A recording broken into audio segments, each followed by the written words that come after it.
Hola a todos, bienvenidos a la Biblioteca de la Historia. Hoy tenemos un programa más que curioso y es que os vamos a presentar un libro que es una auténtica genialidad.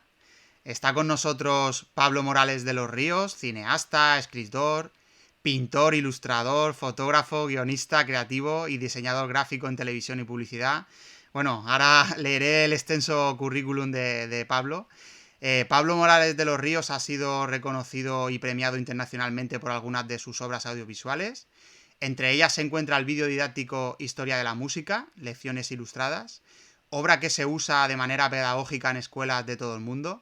Es también el creador y director de Justicia Sangrienta, el reality show de asesinos, una serie de humor negro que satiriza la televisión actual y mezcla comedia, thriller y terror de manera explosiva. Sus últimos trabajos audiovisuales incluyen el cortometraje de animación Verdi vs. Wagner, el cortometraje de marionetas Lady Burka, premiado en numerosos festivales de todo el mundo, y How to the Make Real Weapon, un corto de animación antibelicista. Como escritor, es autor de las novelas Introducción a un mundo sin arte y Cuentos para mantener alejado al diablo. Además de esto, ha publicado los ensayos satíricos Consejos fáciles para cuestiones difíciles y un sinfín de poemas y narraciones breves, entre los que se encuentran los relatos de Mal acabar y El arte de la mente en blanco. Este último fue Premio Nacional de Literatura Mafre 2008. Bueno, esto realmente es un pequeño resumen de su extenso currículum y de sus trabajos, como ya he comentado antes. Y Pablo hoy nos presenta su nueva novela titulada Un conflicto infantil. Este título de por sí puede que no nos diga nada, pero ahora veréis que esconde detrás uno de los acontecimientos más importantes del siglo XX, como es la Primera Guerra Mundial. Bienvenido, Pablo. Hola, Gerión, ¿cómo estás? Pues muy bien, es un placer tenerte aquí para que nos presentes tu nueva obra, Un conflicto infantil. La verdad que, bueno, voy a enseñarla aquí a los que nos estén viendo por YouTube. La verdad que aquí tienen la portada del libro. La verdad que es una maravilla. Es una maravilla, la verdad, que la he leído y es que, claro, yo conozco la Primera Guerra Mundial y, bueno, mira, voy a dejar que lo cuentes tú. De qué trata esta nueva obra, Pablo? Bueno, yo me quitaría de la cabeza de entrada el tema de la Primera Guerra Mundial y te voy a contar por qué. Si uno va buscando la Primera Guerra Mundial en la novela, como tal, o sea, pues soldados luchando, gente muriendo Claro. por sus presidentes o reyes o lo que queramos, no se va a encontrar con eso, ¿no? Pero el trasfondo sí es la Primera Guerra Mundial, porque los protagonistas son niños en un colegio. Y yo creo que aquí lo interesante es que cada niño representa o digamos simboliza o es una alegoría de uno de los estados que estuvieron involucrados en la Primera Guerra Mundial. Es decir, pues que Alemania, bueno, el Imperio Alemán es una pandilla de niños, el Imperio Británico pues es otra pandilla de niños, digamos que cada imperio de la Primera Guerra Mundial es una pandilla, cada estado es un niño y luego, pues hay territorios. Tú que lo has leído ya sabes que hay un montón de personajes. Es muy Señor de los Anillos en ese sentido. Sí. De hecho, es la parte que a mí más me preocupa, ¿no? Porque de entrada puede a lo mejor liar a la gente, pues el ver que hay tanto personaje. Pero realmente luego los personajes más importantes es que se sabe quiénes son, ¿no? O sea, los niños tienen nombres de. Cada niño tiene un nombre típico del país al que representa, Sí. que además suena al país. O Sí, sea, sí, eso me sí. tuve que comer el coco muchísimo. Tú ya lo viste Sí. que, por ejemplo, Ruslan, que es un típico nombre pues ruso, Ruslan representa Rusia, ¿no? Y suena a Rusia, Ruslan, ¿no? Brian, pues es el Imperio Británico, ¿no? Mm. Y François es Francia, Italo es Italia y así, ¿no? Entonces, ¿qué se puede encontrar uno en la novela? Pues realmente es la Primera Guerra Mundial, pero no se va a encontrar la Primera Guerra Mundial. Se va a Claro. encontrar niños, bullying, problemas de clase, gamberros, tirachinas, niños saltando muros, abriendo verjas para entrar a una fábrica abandonada. Es más, en ese sentido tiene más que ver con los Goonies, siempre Sí. lo digo. Tiene más que ver con los Goonies o con el cine familiar ese típico de Spielberg y tal de los años 80 que con la Primera Guerra Mundial. Lo que pasa es que todo lo que ocurre al detalle es la Primera Guerra Mundial. O sea, todo lo que ocurre. O sea, digamos que intenté aunar todas las batallas más importantes, los grandes acontecimientos políticos, los devenires un poco históricos, las invenciones bélicas, todo está. O sea, desde el lanzallamas o la máscara antigás o la guerra biológica o el tanque, ¿no? El Ujú. primer tanque, etcétera, todo eso está. Lo que pasa es que, claro, ¿cómo lo llevan a cabo unos niños? Pues el lanzallamas es a lo mejor un mechero, Sí, ya me entiendes, ¿no? sí. El varón rojo no está, pero hay peleas de globos, que viene a simbolizar un poco la guerra aérea, ¿no? Todo eso, ¿no? Ujú. Entonces yo creo que lo que se va a encontrar realmente una persona leyendo la novela es un libro de aventuras. Sí. Sobre todo es un libro de aventuras. O sea, tiene la sensación de estar leyendo como un libro de esos juveniles, que luego no es tan juvenil, porque es para adultos en realidad, ¿no? Sí. Lo puede leer gente joven y tal, pero realmente lo va a disfrutar un adulto que entienda un poquito. Pero yo diría que es un libro de aventuras, o sea, más que un libro de guerra. Ujú. Sí, Aunque se meten muchos golpes, ¿no? Eso ya sí. lo has visto tú. La verdad que yo, cuando lo estaba leyendo, me iba sorprendiendo a cada momento por eso, por lo que dices, porque por eso digo que es una genialidad, porque claro, el que conozca la Primera Guerra Mundial, los detalles de la Primera Guerra Mundial, aquí en el libro te encuentras esos detalles. Enseguida vas relacionando una cosa con otra y dices, pero bueno, pero ¿cómo se le ha ocurrido esto a Pablo? Pero la verdad que es muy curioso, es muy recomendable este libro, y como bien has dicho, sí, no habla de la Primera Guerra Mundial, ni de la batalla, ni de los soldados, ni nada, pero el trasfondo es justo la Primera Guerra Mundial. La verdad que... ¿Y por qué decidiste que tu novela tratase de este conflicto, de la Primera Guerra Mundial, y no de otro? Pues fíjate, es un poco raro lo que voy a decir, ¿no? Pero se suele sobrevalorar la Segunda Guerra Mundial. O sea, desde luego las guerras no se tienen que sobrevalorar, pero me refiero, a la gente le suele llamar mucho más la atención la Segunda Guerra Mundial, cosa que también es de entender porque pasaron mil cosas. La Segunda Guerra Mundial además duró 6 años, la primera solo duró 4, solo, entre comillas, porque imagínate un soldado en Verdún Sí. con el pie del soldado y todo el rollo, ¿no? Imagínate decirle que solo duró 4 años, te mata, ¿no? Ujú. Pero me refiero, la Segunda Guerra Mundial hubo muchísimas más bajas, tenemos ahí los nazis, tenemos las bombas atómicas, tenemos mil cosas, ¿no? La Guerra del Pacífico, etcétera. Pero ¿qué pasa con la Primera Guerra Mundial? No todo el mundo la conoce. O sea, la Primera Guerra Mundial, muchísima gente no entiende muy bien qué ocurrió allí. O sea, incluso te diría que Francisco Fernando, o sea, Franz Ferdinand para la Peña es una banda de música, de rock. Ujú. Franz Sí. Ferdinand, más que realmente el archiduque de Austria, ¿no? Entonces, me pareció como muy interesante darle un poco de prioridad, porque sinceramente creo, y esto es un poco absurdo, ¿no? Pero creo que fue una guerra que cambió mucho más el orbe, el mundo en el que vivíamos, o en el que vivían, que la Segunda Guerra Mundial. Eh, y si quieres te explico un poco por qué, o sea, por qué lo creo. La Primera Guerra Mundial, para empezar, acaba con todos los imperios, o sea, o con casi todos los imperios. Ujú. Porque debido a la Primera Guerra Mundial, digamos que surgen dos imperios que antes no existían como tales, o por lo menos no eran imperios internacionales, ¿no? Que es Estados Unidos y Japón, ¿no? O sea, Estados Unidos y Japón no podrían existir sin la Primera Guerra Mundial, por lo menos como los conocemos. O sea, ese ímpetu, esa digamos, devastación que hubo con Japón. Japón es muy interesante porque, digamos que con la llegada del imperio Meiji, ¿no? Se abren al mundo después de 250 años más o menos de estar aislados.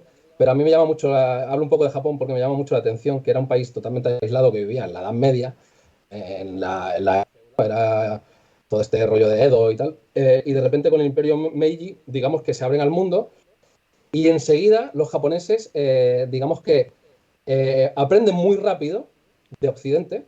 Incluso Japón son muy listos porque mandan a sus mejores, digamos, estudiantes o maestros, o llamémoslo como queramos, a Europa, pues uno para estudiar cómo se hace la cerveza en Alemania, otro a ver Ujú. cómo se hacen los coches en Estados Unidos o en Inglaterra, etcétera, ¿no? ¿Qué pasa? Que ellos vienen y pasan de la Edad Media, o sea, sin pasar por un Renacimiento, ni un Barroco, ni nada, pasan directamente directamente a la edad moderna, Sí. o sea, de golpe. Enseguida, de finales del siglo XIX a los años 20 ya tienen coches, ya tienen electricidad, ya tienen, o sea, es una cosa totalmente increíble. ¿Por qué cuento todo esto? Porque el Japón de la Segunda Guerra Mundial, que fue como una carcoma en Asia, o sea, Sí. fueron los nazis de Asia, o sea, fueron horribles en ese sentido. Ahora son muy pacíficos, porque después de la bomba atómica y tal, pues digamos que hubo un cambio social también, los grandes líderes, cambió mucho la cosa, ¿no? No era tanto el pueblo, eran más los líderes, ¿no? Eh, pero es que Japón empieza en el siglo XX a ganar guerras una tras otra contra Rusia, bueno, empieza a ganar guerras pues contra China, etcétera, ¿no? La guerra de Indochina, eh, todo esto, ¿no? ¿Qué pasa? Que cuando llega la Primera Guerra Mundial, los japoneses participan un poco del lado de los aliados y de hecho son los que ganan digamos, en Oriente, ganan un poco para los aliados lo que es los territorios alemanes que había en China, ¿no? Y de ahí también cogen la idea para hacer cerveza y todo el rollo, ¿no? Que luego está la cerveza Sapporo y todo esto, ¿no? Bueno, es muy interesante porque Japón, la Primera Guerra Mundial, digamos que se le da como un poder casi legítimo para seguir conquistando. Porque como en la Primera Guerra Mundial ganan los aliados y los japoneses son de los aliados, pues de repente, pum, pum, pum, pum, pum, ellos siguen haciendo la guerra. Digamos que en los años 20, años 30, ellos están devastando Asia, mientras, pues en Berlín lo están pasando fatal, después de la Primera Guerra Mundial, y en Estados Unidos tenemos lo que es pues esa Belle Époque de los años 20 y el cabaret y Al Capone y todo esto, ¿no? Entonces, ¿por qué cuento todo esto?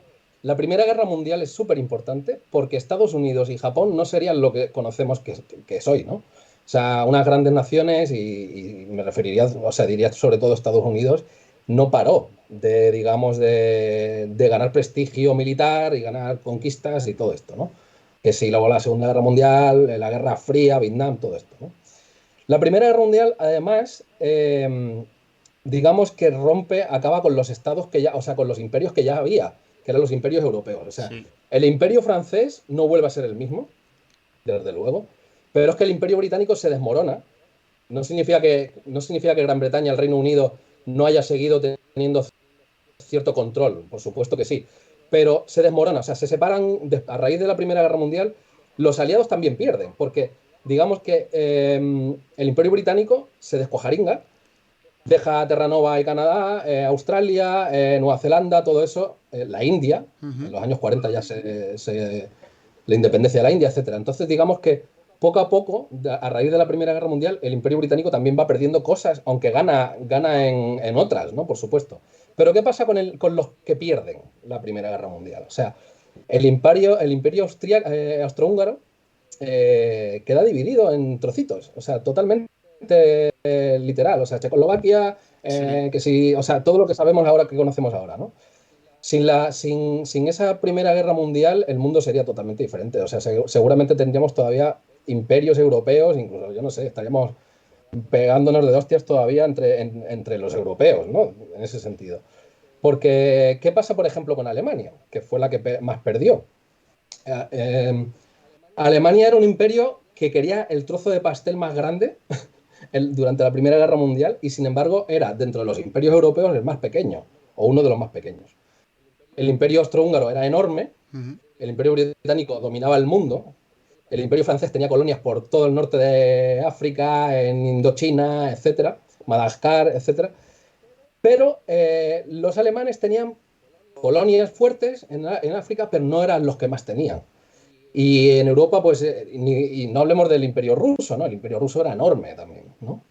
Entonces, de repente, pues, cuando se termina la Primera Guerra Mundial, se rompen los imperios del mundo, no vuelve a ser la faz de la Tierra nunca más igual. Y la segunda Guerra Mundial no deja de ser una venganza, de alguna manera, de los alemanes a todo eso, ¿no? Entre comillas, Sí. ¿no? Entonces, por eso creo que la Primera Guerra Mundial es muchísimo más importante. O sea, cambió más cosas en la faz de la Tierra política que teníamos que la Segunda Guerra Mundial. O sea, la Segunda Guerra Mundial, por supuesto, fue una devastación y cambió mucho, pero en 4 años cambió más la faz de la Tierra que en 6 con la Segunda Guerra Mundial. O sea, por eso escribí o sea, por eso escribí sobre la Primera Guerra Mundial, porque es una primera conocida dentro de las dos que hubo. Y luego, aparte, creo que hay que seguir cierto orden, ¿no? Si fue la primera, pues vamos a empezar por la primera. Claro. Sí, a ver, yo he dicho antes que íbamos a hablar de uno de los acontecimientos más importantes del siglo XX y creo que has dado ya sobradas razones para que tenga esa calificación, porque. Pero fíjate que incluso si me permites, la independencia de Irlanda no existiría sin la Primera Guerra Mundial, porque el lanzamiento de Pascua de 1916 se dio durante la Primera Guerra Mundial. O sea, fue un grano en el culo de los ingleses durante un conflicto bélico internacional. O sea, estaban los ingleses pasándolo canutas en el frente, que si Galípoli, que si Verdún y tal, y tenían un problema en casa, ¿no? Que luego, pues, no sé si fue en el 21 o el 22, pues la independencia de Irlanda. Pero ¿qué pasa con Rusia? O sea, es que Rusia lo cambió todo Sí. también. Porque en Rusia, en la Primera Guerra Mundial, tienen, digamos, otro grano en el culo en casa. O sea, y no me refiero ya solo al comunismo, y no me refiero a que el comunismo sea un grano en el culo, porque no estoy haciendo favoritismos para nada. Me refiero a que fue un grano en el culo para el imperio ruso. O sea, porque el imperio ruso, digamos, el zar, que fue un zar, comparado con su padre y con los que vinieron antes, fue un zar débil, tenía buenas intenciones para ser zar, pero le salieron mal. Ujú. Y además tenía pues muchos problemas familiares y todo el rollo, ¿no? Que si Rasputín por ahí, que si la otra y que si el otro. El hijo con Eh, la el hijo hemofilia. con la... Exactamente, el hijo que si se clavaba una aguja se podía morir. Entonces, de repente pues tienen el problema de Lenin. Y es muy interesante porque los alemanes, que no querían el comunismo para nada, porque eran súper imperialistas, deciden dar un paso y decir, bueno, si les tiramos la bomba de Lenin a los rusos ahora mismo, que Lenin estaba en Suiza, si sacamos a Lenin de Suiza, lo mandamos en un tren a que haga una revolución en Rusia, nos quitamos al frente oriental de en medio. Ujú. Porque el problema que tenía Alemania es que estaba en medio, era una potencia central. De hecho, son las potencias centrales, ¿no? Que se le llama al Imperio Austrohúngaro, Alemania, Bulgaria y tal. Eh, Alemania tenía el problema de estar en medio de todo. O sea, estaban rodeados por los británicos, los franceses, los rusos, y todos estaban en contra suyo, y los serbios, etcétera, ¿no? Ujú.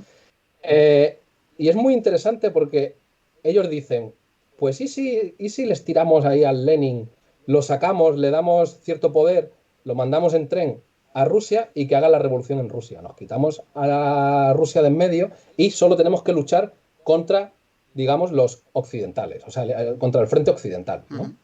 A mí me parece súper interesante porque hubo dos grandes revoluciones de la historia, y diría que de las más importantes fuera la de los irlandeses y sobre todo la rusa, Ujú. ¿no? De 1917. Entonces, ¿cómo no va a ser importante la Primera Guerra Mundial? O sea, y aparte, fue la primera guerra en la que, digamos, la armamentística moderna se desató. O sea, Sí. ahí tenemos los primeros tanques, los carros de combate, que sabes que tanque era una palabra en clave. Ujú. Llamaron tanque para confundir, pero no eran tanques como refiriéndose a tanques de agua, ¿no? Y ahí se ha quedado la palabra tanque. Los primeros aviones en guerra, digamos, el Barón Rojo, todo esto que conocemos, a mí me parece que da mucho juego para una novela, curiosamente, de niños. Ujú. Porque no es para nada de niños la Primera Guerra Mundial, pero esta novela, pues, está protagonizada por ellos, ¿no? Pues si te parece, eh, bueno, comienza a relatarnos cómo comienza tu libro. Y luego nos dices lo que es, digamos, la realidad que tiene el principio de tu libro. Y luego ya si te parece, para que los oyentes, porque aquí por ejemplo en la Biblioteca de la Historia hemos tocado la Primera Guerra Mundial, pero muy capítulos concretos y muy poco. No hemos hecho, digamos, una historia de la Primera Guerra Mundial punto por punto o relatando los acontecimientos más importantes. Si te parece, Pablo, nos comentas el inicio de tu libro, nos comentas la realidad que representa ese inicio de tu libro y luego nos hablas de los hitos más importantes de la Primera Guerra Mundial y nos hace, digamos, un repaso para conocer este conflicto. Vale, perfecto. ¿Quieres que te cuente un poquito cómo empieza la novela y Sí, tal, no? sí, sí. Pero si ya la has leído. Ya, pero los oyentes. Quiero abrir un poco el apetito a los oyentes Claro. porque la verdad que es muy recomendable y así van a ver la genialidad de la novela. Yo creo que es una novela entretenida. Ya te digo que cuando pasas un poco la frontera de esos nombres que he comentado al principio, ¿no? Bueno, hay una lista de Sí, personajes, porque hay tantos. y es Hay una útil. lista con ilustraciones. Es Es muy, es útil, muy útil exacto. esa lista porque yo lo iba consultando de vez en cuando. Digo, claro, si este es este, claro. Y esta es esta, claro. Claro, Sí, claro, sí, además lo sí. ilustré, ya viste que lo ilustré, o sea, tiene Sí. ilustraciones que además mezclé como con collage, con fotos antiguas, o sea, el Imperio Austrohúngaro a lo mejor sale, pues los húsares a caballo, y son fotos históricas y los mezclé con dibujos y todo el rollo, ¿no? O sea, tiene ese lado como muy de adulto, mezclado con esa ilustración que tiende un poco a ser como más juvenil. Sí. Pues a ver, ¿cómo empieza la cosa? Más que contar cómo empieza, voy a explicar un poco el contexto de la novela, no de la Primera Guerra Mundial. O sea, he ubicado la novela en un pueblo, no sabemos qué pueblo es, me importa un comino. O sea, de hecho me gusta que no se sepa qué pueblo es porque mi intención es que aquel que lo lea se pueda sentir identificado por otros elementos, no por el Ujú. pueblo. O sea, si lo lee un inglés, se puede sentir identificado y puede pensar que es su pueblo o un pueblo parecido a donde se crió. Si lo lee un francés, igual. Si lo lee un americano, igual. Si lo leo yo, pues igual, ¿no?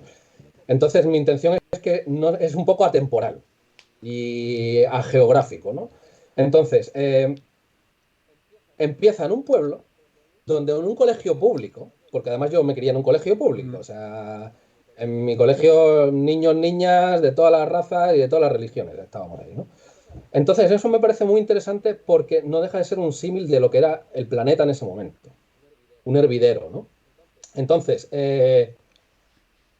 mm, claramente, esto es una novela de aventuras y esto es un colegio. Entonces, están los gamberros, están los empollones, están los populares, están los impopulares, están los solitarios, están los niños que tienen más fama, están los que tienen más mala leche, los que menos, los más geniales, los que menos, y así, ¿no? Entonces, sí que hay una especie de gama de colores ahí interesante. Eh, por ejemplo, Ruslan es el niño más grande del colegio. Además, Claro. lo pinto como un niño enorme. ¿Por qué? Porque el imperio ruso era enorme. Y además era ¿cómo no? Era un imperio frío. Sí. Entonces, este niño es frío, ¿no? A eso me refiero. Los adjetivos se adecúan bastante a lo que esos países representaban en ese momento. Entonces, Alemania, ¿cómo era en ese momento, por ejemplo? Alemania era un país súper belicista. O sea, Alemania estaba deseando probar sus armas nuevas y de hecho Guillermo II, era el líder, el gran líder, ¿no? Wilhelm II, ¿no? El Guillermo II estaba frito por meterse en guerra.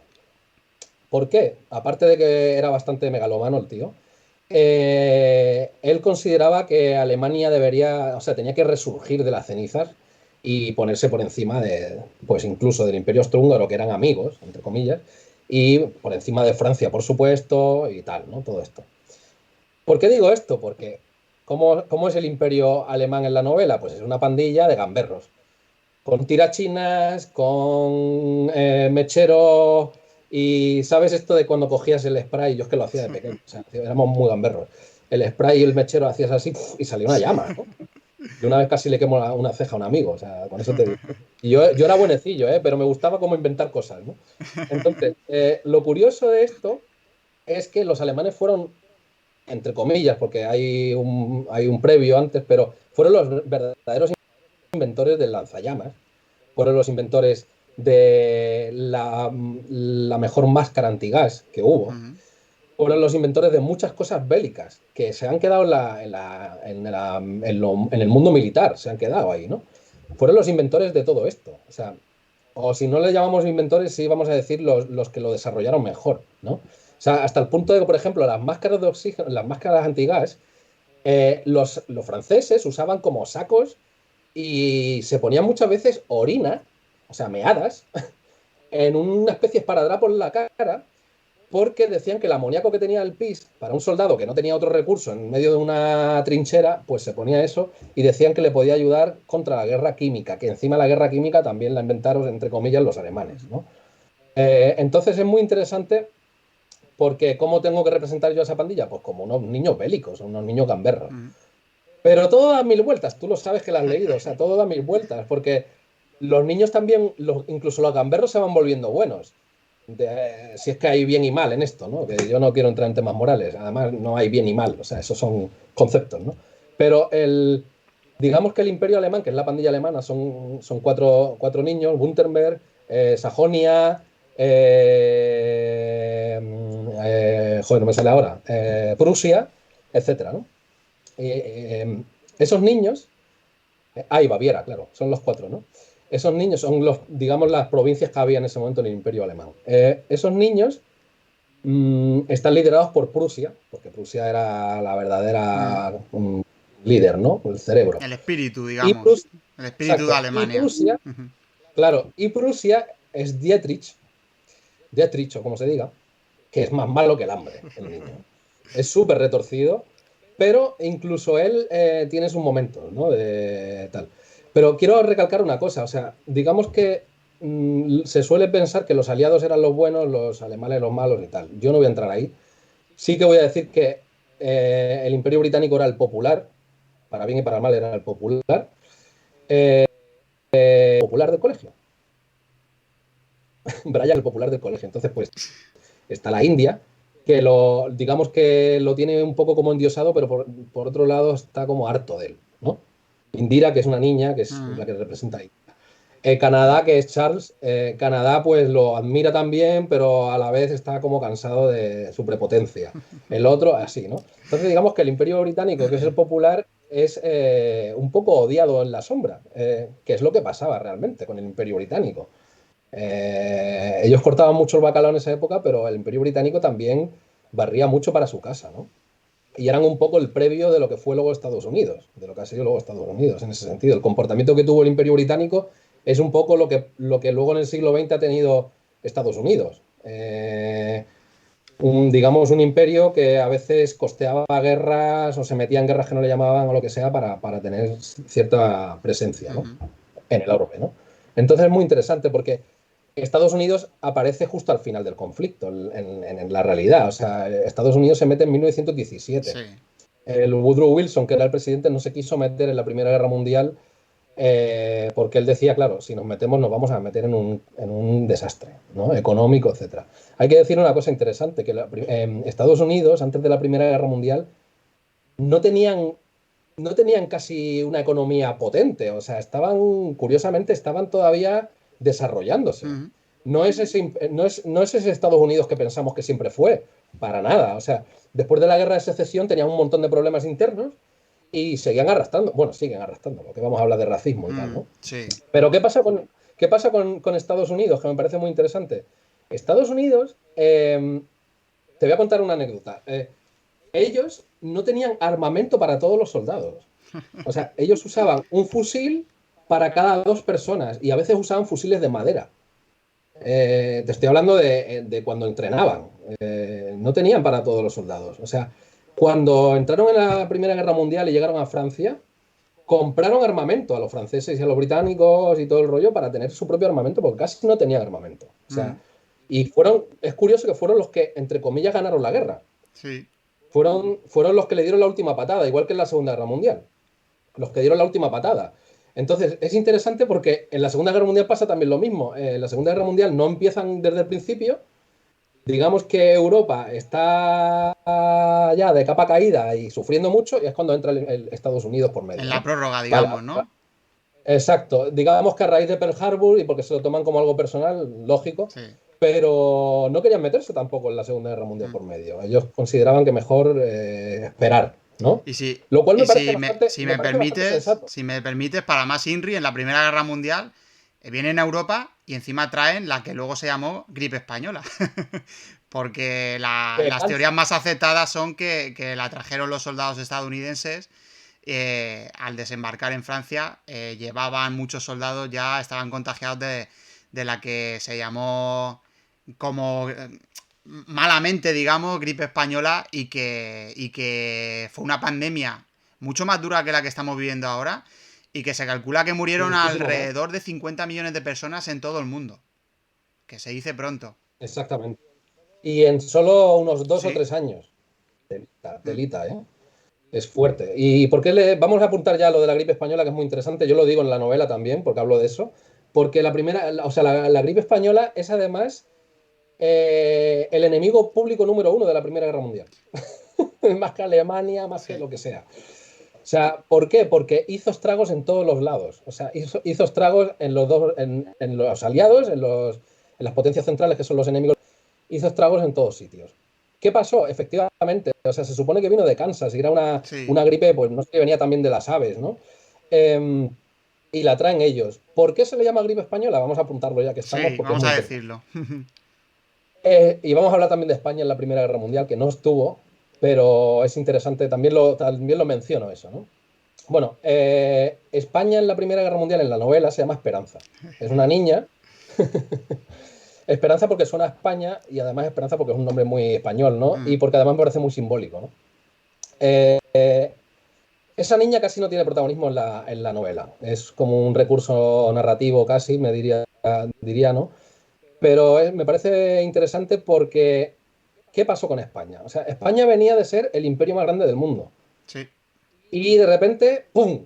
De la noche a la mañana venden a Alemania no sé qué, pierden no sé cuánto, entonces de repente pues perdemos que si Cuba, que si Filipinas y todo esto, ¿no? Es muy interesante porque eso fue más o menos en el 98, sí. aunque en realidad pues México fue muchísimo antes y todo esto, ¿no? Entonces de repente España se queda en nada. Y Estados Unidos además le hace el juego de pelota ahí interesante con el tema de Cuba, ¿no?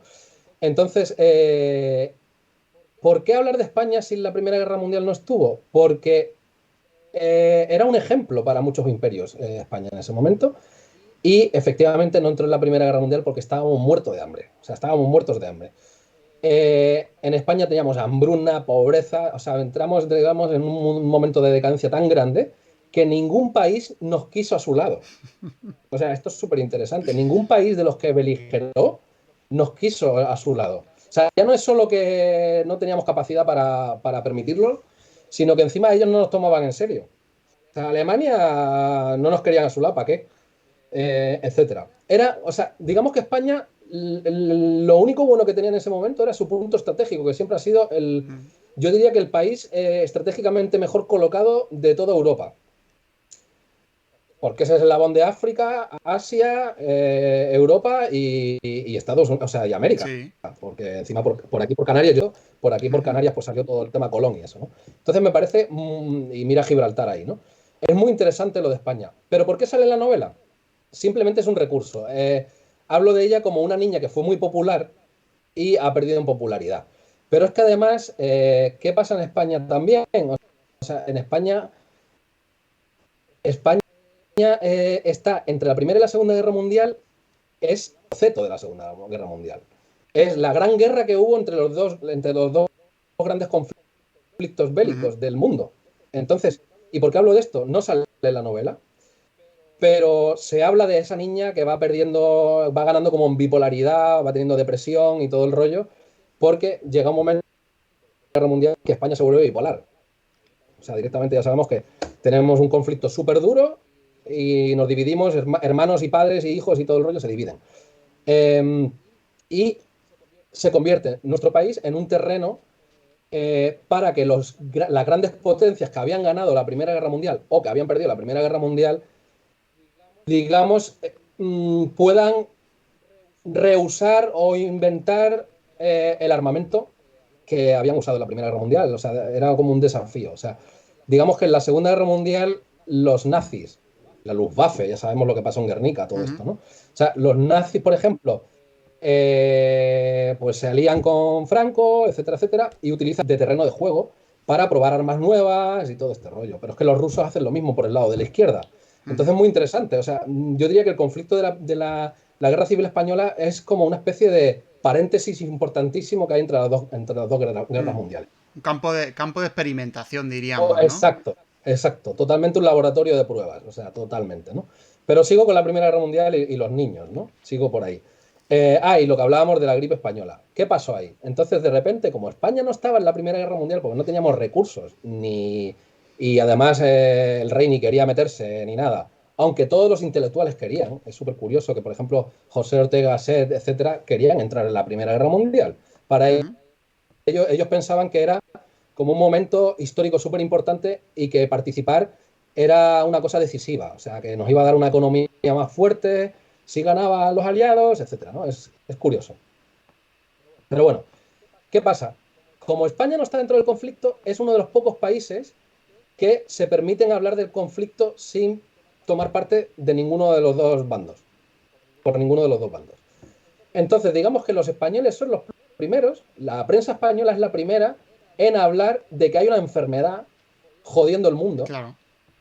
En Verdún, en el Somme y tal, porque realmente donde hubo más casos, por lo menos al principio, fue ahí, ¿no? En las trincheras, ¿no? Porque era el cultivo perfecto, las trincheras, para todos los males, ¿no? Entonces, Digamos que aquí, al no estar en guerra, no había censura de prensa, había libertad de prensa, y en cambio, en Francia, Alemania, el resto de países implicados, había censura en la prensa, y lo que menos interesaba en ese momento era hablar de que había una pandemia que estaba haciendo estragos entre el ejército. Y entonces se cayó, ¿no? Eso no se exacto. dijo. Aquí en España se dijo, y como el primer lugar donde, digamos, se empezó a hablar de la gripe, al final, la gripe española. Exactamente, eso fue. Es súper curioso, ¿no? Porque Sí, se ha quedado como gripe española, pero aquí no hay españoles en ese sentido. De hecho, fueron los estadounidenses y yo creo que se empezó a contagiar en Francia, en las trincheras, ¿no? sí. En la gran frontera ahí contra Alemania y todo el rollo, en el frente occidental, ¿no? Eh, por supuesto, eso está en la novela, la gripe española. Pero ¿cómo llevas la gripe española a un conflicto infantil, que es como se llama la novela? ¿Cómo lo llevas a una pelea entre niños? Pues con mocos. Me explico. Claro. Claro, con gripes de las que tienen los niños. O sea, digamos que los niños están jugando. O sea, voy a hacer un poco una presentación de lo que ocurre. Los niños deciden llevarse a la pelea a una vieja fábrica, en la novela, ¿eh? A una vieja fábrica abandonada que los padres odian o temen o no quieren que los niños vayan ahí porque es un terreno en el que antiguamente fue una fábrica que estaba en uso y ahora pues trae malos recuerdos a mucho, creó mucho paro y todo el rollo, pero es que además es un sitio abandonado con mucha reja, con mucho, etcétera, ¿no? Nos podemos imaginar. Eso es lo que ocurre en mi novela, ¿no? Entonces los niños deciden sus problemas de clase llevarlo ahí, ¿no? Ellos ellos empiezan a pelearse por unas cosas que luego contaré y llevan su conflicto en el último día o sea, en el primer día de verano, cuando ya acaban el curso, los niños deciden, antes de que todos los niños se vayan de vacaciones y tal, deciden de una vez por todas, ¿no? Lincharse. O sea, los gamberros retan a los empollones están hartos de los gamberros y así. Entonces deciden irse a la fábrica sin decir nada a los adultos, escapándose, digamos, o escondiendo o mintiendo a los adultos, se van desde muy temprano para pegarse. Pero claro, se juntan allí todos los niños más importantes del colegio, ¿no? Entonces, ¿qué pasa ahí? Ahí ocurre lo que es, digamos, ya el trasfondo bélico de la Primera Guerra Mundial, en la fábrica abandonada esa. Antes, la novela además está dividida en tres partes. La he dividido un poco como la Divina Comedia de Dante, ¿no? Que tiene el infierno, el purgatorio y el paraíso, pero esto es al revés. O sea, y está dividida en tres partes, pero que la primera parte es el colegio, porque la primera parte es todo el politiqueo que hay previo al conflicto, que es súper importante. A mí, de hecho, tengo que decir que es la parte de la novela que más me parece más interesante, porque es la parte que más se desconoce, ¿no? ¿Por qué le pegan un tiro a Francisco Fernando en Sarajevo? ¿Por qué empieza el conflicto? ¿Por qué los ingleses deciden meterse? Porque al principio no se querían meter, porque ellos tenían un estatus como muy neutral en el mundo, ellos no se querían meter en un problema que era del Imperio Austrohúngaro con Serbia, ¿no? Entonces es muy interesante, todo eso está en la primera parte de la novela, que son los niños pues digamos que insultándose, peleándose a escondidas de los profesores y tal. Ahora, el conflicto bélico de verdad ocurre en la fábrica que estoy comentando, ¿no? ¿Qué pasa ahí? Pues que los alemanes, los gamberros, digamos, el imperio alemán, que son la pandilla esta de Dietrich que he dicho antes, y sus aliados, que no son los aliados, sino sus aliados del imperio alemán, que son el imperio austrohúngaro, que son toda la pandilla de Arnold, que es Austria, y Unor, que es Hungría. Son nombres, Arnold además es un nombre austriaco y Unor es un nombre húngaro, ¿no? Es curioso esto. Es que Eh, es muy bueno porque cuando yo leía los nombres, es que me partía de la risa porque, porque cada vez que leía un nombre digo, pero claro, es que es que no sabes lo que me costó a mí y decidirme. O sea, de veces que cambié los nombres y tal, sobre todo esos tan conflictivos, ¿no? Porque, por ejemplo, los países balcánicos, uff, o sea, sí, los países balcánicos, claro, los nombres que ellos usan a nosotros nos suenan a chino. claro. O sea, me refiero, ellos tienen nombres como muy, muy peculiares para nosotros, ¿no? Pero ¿qué pasa? Yo quería usar nombres de ese país en el contexto de la Primera Guerra Mundial y que sonara medianamente parecido, pues, Croacia, pues el nombre que le puse a la chica que representa a Croacia es Svita. No suena para nada a Croacia, pero es que en croato casi no hay nombres de chica que empiecen por C y que sea corto y no sé qué. O sea, es como muy Sí. complicado, de verdad. Pero lo que uno tiene que pensar es que los países más importantes sí son muy Mm. reconocibles. O sea, los países que realmente están todo el rato ahí y son, digamos, los presenciales y son los polémicos y son los protagonistas, son muy fáciles. Ya vuelvo a repetir que Italo es Italia, François es Francia, Ruslan es Rusia, Brian es Gran Bretaña, todo esto, ¿no? Sigo. Los niños quedan para pelearse en la vieja fábrica. ¿Qué me da a mí esa vieja fábrica? La posibilidad de que, primero, sentirme como un niño, porque yo me acuerdo cuando íbamos a sitios abandonados, que a todos nos ha pasado, ¿no? Íbamos a sitios abandonados cuando nuestros padres no nos dejaban, saltábamos un muro, tirábamos una piedra, que si no sé, todas estas cosas, ¿no? Unos más, otros menos, pero eso, ¿no? La infancia, ¿no? Bueno, los niños tengo que decir que rondan como pues los 12 13 años más o menos, ¿no? Unos más pequeños, otros un poco más mayores, pero es la edad, ¿no? Entonces quedan ahí para pelearse, claro. Por ejemplo, François, que es Francia, pero François, ¿con quién va François, no? François va con unas cuantas colonias, con niños que representan las colonias, porque lo que tenía Francia en ese momento eran colonias. O sea, ya vuelvo a repetir que el norte de África era casi todo de Francia. Ujú. Madagascar era de Francia también. Indochina, casi toda la Indochina era de Francia. Entonces, pues, Inda es una niña, es Indochina, etcétera, ¿no? Están esos niños ahí, ¿no? Entonces van con él, pero van porque lo admiran. Admiran a François. Pero en el fondo, François, que no es mala persona, en el fondo, en el contexto de la novela, de mi novela, el niño no es mala persona, tiene un espíritu como revolucionario y tal, que es una cosa que en el fondo siempre le pasó a Francia, ¿no? Digamos que iba arrastrando la Revolución Francesa muy de cerca todavía. O sea, aunque creamos que no, pero el tema ese de igualdad, fraternidad y tal, ellos lo llevaban muy al pie de la letra todavía, ¿no? Pero no significa que no fuera un imperio. Los imperios son un desastre para otros terrenos, ¿no? Entonces, claro, François abusa de sus amigos, estos amigos que representan las colonias, pero abusa casi sin percatarse. Pero es que realmente es lo que hizo Francia. O sea, Francia, digamos, mandó a todas sus colonias a luchar al frente, porque es que no tenían recursos tampoco. Ujú. O sea, entonces, digamos que muchas veces venía gente de África que no tenía ni zapatos a luchar a la Primera Guerra Mundial. O sea, es que es súper curioso, Sí. ¿no? Eh, a mí me parece muy interesante abordar esto desde el punto de vista de los niños, porque digamos que le quitamos peso por un lado, pero no se dejan de decir las verdades por el otro. Eh, ¿Qué pasa también, por ejemplo, con Rusia? Pues lo que estaba diciendo, Rusia es un niño muy grande que se basta a sí mismo, que es muy solitario, muy frío, pero es súper fuerte. es como, es como el Thor de la novela, ¿no? ¿Por qué? Porque es un niño grandote, gordote, muy inteligente, le cuesta mucho leer. Yo he hecho un poco de mucho simbolismo, le cuesta mucho leer. ¿Por qué? Aunque Rusia es una de las naciones que mejor literatura ha Sí. dado, y como ruso y tal, que a mí me encanta. Sin embargo, hay que decir que Rusia, durante la Primera Guerra Mundial, tenía uno de los censos más inundados de analfabetismo que Sí. había en el mundo. Ujú. O sea, Sí. era casi todos los soldados no sabían ni leer. Entonces, por eso, este niño le cuesta leer. Le cuesta leer, pero no es que sea tonto, es un tío súper listo. De hecho, ya sabes que la novela es una de las grandes inteligencias de la novela. Pero le cuesta leer. Sin embargo, tiene talento para la música. ¿Por qué? Porque es que los rusos en aquella época pues tenían a Rachmaninoff y tenían a Sostakovich y acaban de dejar atrás a Tchaikovsky y todo esto, ¿no? Sí. Eran los grandes de la música clásica en ese momento. Entonces, a mí me parece muy interesante, esos pequeños simbolismos de los países están ahí, en los niños representados, ¿no? No he dicho nada de Osman.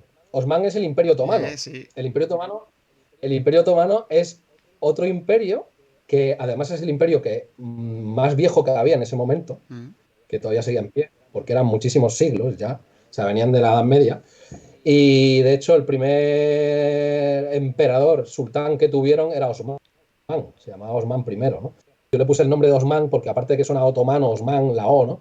Aparte, fue el primer gran líder que tuvo el Imperio Otomano. ¿Cómo entra en juego el Imperio Otomano? El Imperio Otomano en la Primera Guerra Mundial es muy interesante porque entra porque se lo pide Alemania antes que Gran Bretaña, antes que Reino Unido.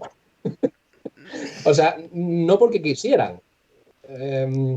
Digamos que el Mehmed V y luego el sexto y tal, que estuvieron ahí en el conflicto, que eran los líderes del Imperio Otomano en ese momento, no estaban en la Primera Guerra Mundial, pero ellos en el fondo querían hacer una guerra santa. Esto hay que decirlo, la Guerra Santa no viene de ahora, la Guerra Santa viene de muy lejos. O sea, bueno, aparte de las cruzadas, etcétera, ¿no?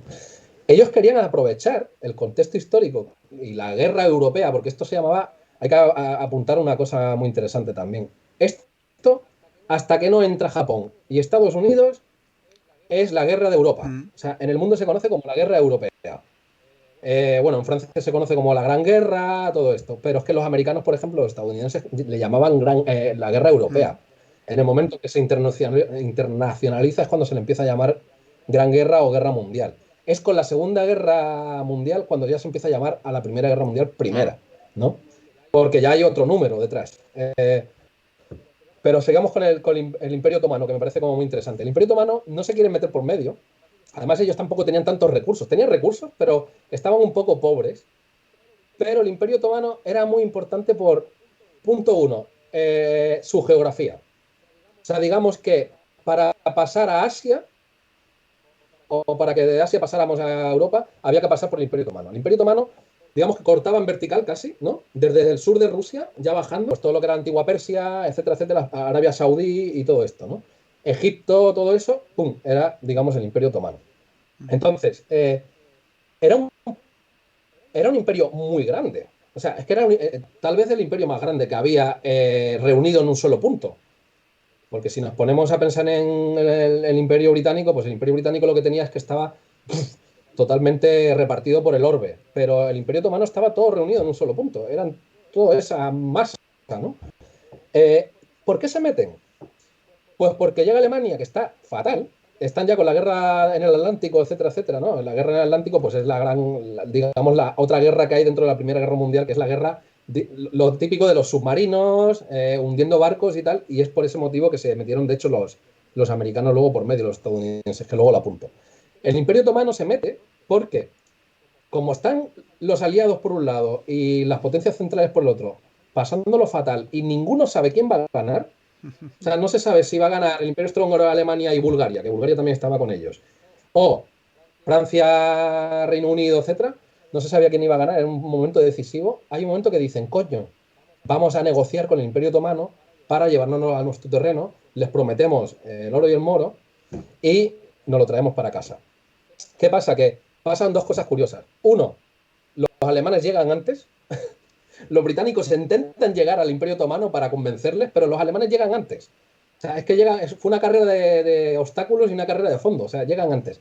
Pero ahora lo súper interesante es que Mehmed V, que era el sultán, adoraba a los alemanes.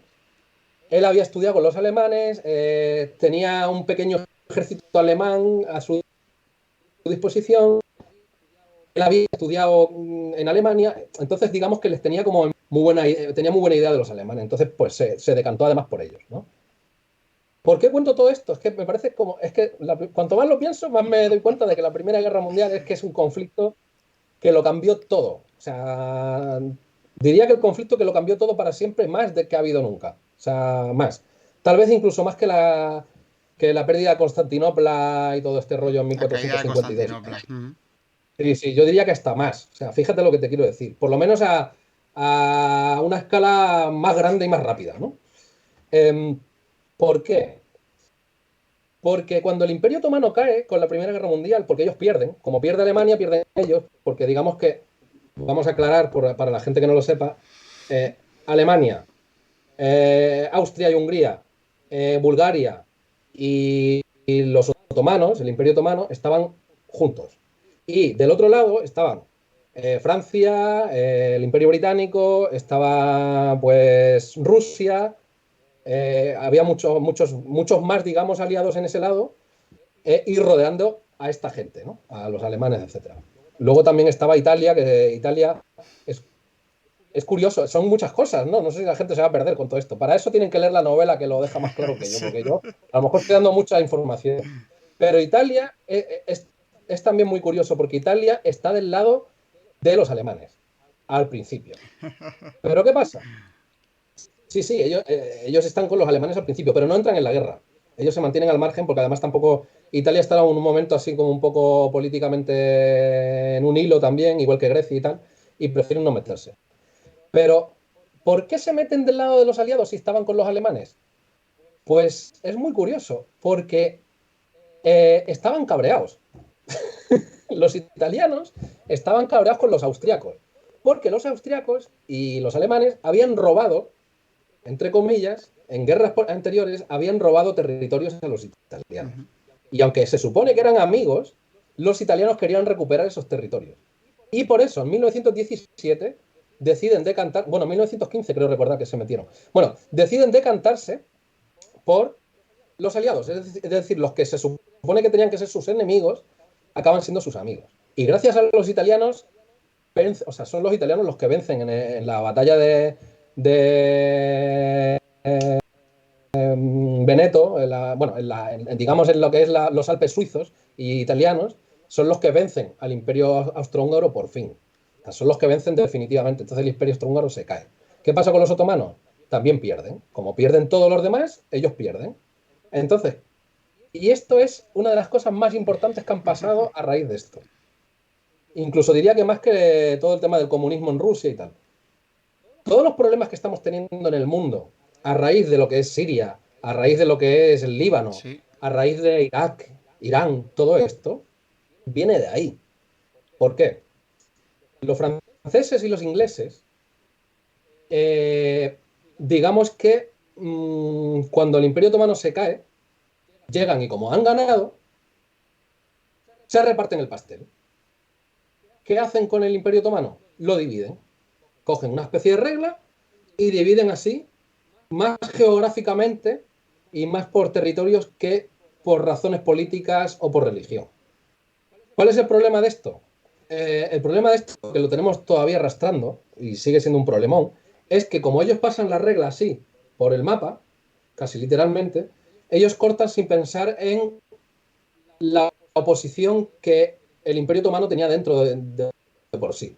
O sea, digamos que no respeta los credos, no respeta las sobre todo las religiones. Ellos cortan y dividen y entonces van dejando como trocitos y tal. De ahí, pues Irak y todo el rollo, ¿no? O sea, es que, bueno, y prometen el oro y el moro otra vez, pero no cumplen. De ahí también la Orden de Arabia, que llega por el sur y todo el rollo, para intentar convencer, o sea, aquí entra lo que dije antes del Imperio Británico, intentan convencer a los otomanos, pero los otomanos ya habían tomado partido por los rusos, por los alemanes, perdón. Entonces es muy interesante saber que todos estos conflictos que estamos teniendo hoy día, la Siria, etcétera, en el fondo, viene de aquí. Viene de aquí, porque es que ellos se pelean, están mal cortadas las fronteras. Llegaron los occidentales y cortaron así, con el cúter, pero Sí. realmente eran ellos los que tenían que haber cortado en el sentido de que ellos sabían mejor qué etnias y qué religiones había que dividir de cuáles y tal, ¿no? Pero claro, aquello era un cacao. Cuando el Imperio Otomano se cae, aquello se convierte en un hervidero también, un cacao. Otra cosa que voy a decir importante de la Primera Guerra Mundial, hablando del Imperio Otomano, es que los turcos, que son el Imperio Otomano, lo que es Turquía, hacen una guerra santa dentro de casa. Y es lo que se llama el primer genocidio que hubo. Sí. Se suele hablar de genocidio de los judíos en la Segunda Guerra Mundial, pero hubo uno que fue el primero, que Genocidio hubo en el armenio. siglo XX. El genocidio armenio, Sí, exactamente. El genocidio armenio, bueno, murieron unas 800.000 personas, y no son 2 millones por lo menos, no se sí, sabe. hay Los cálculos que turcos dicen que siguen negando. hasta 2 millones pudieron morir, sí. Exactamente. Eso fue una masacre en toda regla, o sea, fue una masacre total. Eh, ¿Qué pasó ahí? O sea, ahí de repente se mezcla la religión y un conflicto internacional con una cosa que en realidad es un problema que tenían ellos en casa. O sea, digamos que los turcos eran musulmanes y los armenios eran cristianos. Digámoslo así a bote pronto, ¿no? Entonces, ¿qué pasa? Los armenios eran un pueblo, entre comillas, pacífico, entre comillas, en ese momento era un pueblo más o menos pacífico, más o menos pobre y más o menos sin fuerza, ¿no? Y digamos que los turcos tenían muchísima fuerza, y además se estaba creando esa guerra santa dentro del Imperio Otomano, y de hecho ellos estaban pensando todo el rato en meterse en la Primera Guerra Mundial para hacer una guerra santa y pues llevar la palabra a otros confines, porque esto fue así, ¿no? Bueno, los cristianos lo hicieron antes, ¿no? O sea, esto yo no le echo culpas a nadie aquí. Pero, ¿qué pasó o sea, ¿qué pasó con los turcos y los armenios? Los turcos deciden empezar a cortar la cabeza de turco, que es una contradicción, pero porque la cabeza de turco son los armenios en este caso. Ellos cogen y echar a los armenios de lo que es el Imperio Otomano, porque ellos querían un imperio totalmente musulmán. Ujú. Echan a los armenios, pero no los echan de verdad. Realmente lo que hacen es cercenar las cabezas, o sea, se los cargan. Se cargan a eso, a casi 2 millones de personas, ¿no? Los datos están como muy... son un poco de fiar. Se dice que por lo menos 800.000. ¿Por qué son un poco de fiar? Porque los turcos siguen sin decir que eso ocurrió, ellos siguen Ujú. negándolo. Eso es una cosa, es como una sombra en su historia que no... Ellos dicen que no lo hicieron, pero se sabe que sí. O sea, es que es así, se sabe que sí. Es algo obvio, ¿no? Bueno, ¿qué más te cuento de la novela?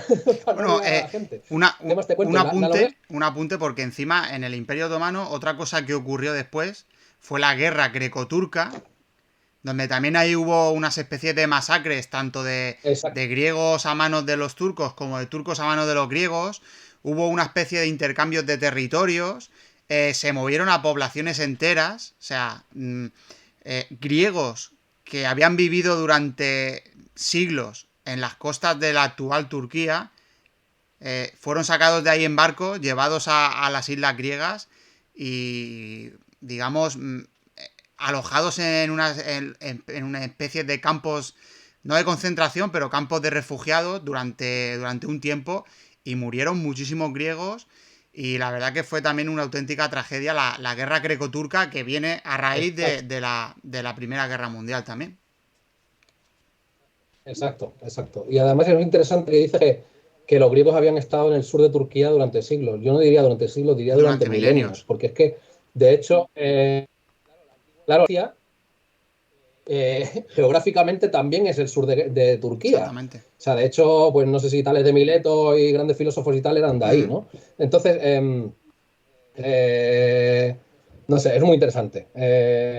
Me parece como un conflicto que por desgracia ocurrió, pero vino a hacer el mundo moderno, ¿no?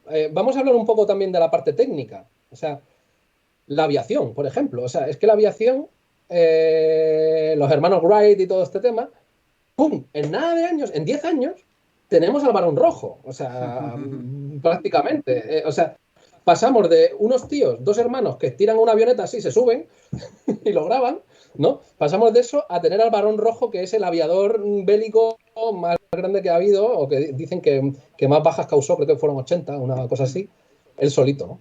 Entonces, claro, todo eso está en la novela. No mencionado directamente, pero hay una referencia siempre, ¿no?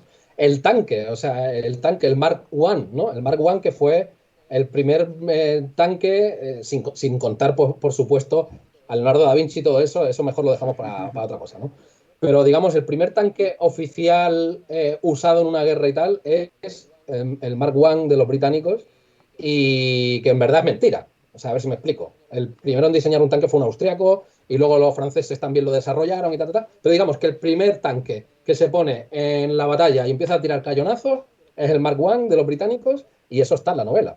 ¿Cómo transporto yo eso tan complicado a la novela? Pues entonces, la pandilla de Brian, esa parte te gustó, ¿no? Imagino, porque es divertida. La pandilla de Brian se junta y deciden, están como en unas oficinas abandonadas de la fábrica esa abandonada donde todo ocurre, y decide el Brian, que le gusta mucho dibujar y tal, decide pues coger con unas estanterías y un carrito que hay ahí de la fábrica abandonada y tal, se le ocurre, ¿y si hacemos una especie de cosa blindada y les atacamos? Son niños, hay que Claro. pensar que son niños de 12, 13 años, o sea, yo era capaz de hacer esas cosas con esa edad. O sea, juntarnos y coger un martillo y unos clavos así a escondidas de nuestros padres y meter así 4 placas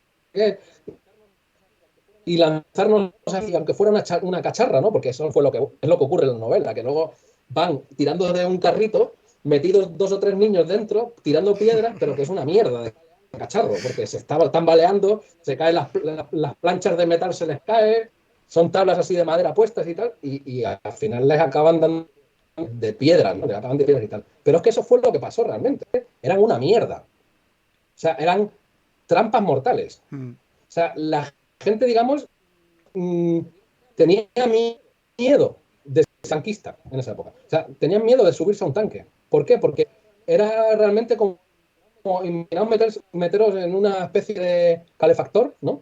De esos antiguos, meterte ahí durante pues horas y horas, oliendo los gases, muertos de calor, porque encima el motor estaba pegado, casi siempre explotaban esos tanques, o acababan echando humo, o se recalentaba y morían asfixiados los tanquistas, los que pilotaban el tanque dentro solían morir asfixiados. Normalmente eran 2 personas, ¿no? Eran verdaderas patatas, o sea, con ruedas. Además le dicen, ah, mira, una patata con ruedas, no sé qué en la novela, ¿no? Pero es divertido porque de ahí viene el T-34 de los rusos, etcétera, ¿no? Empiezan con esto, ¿no?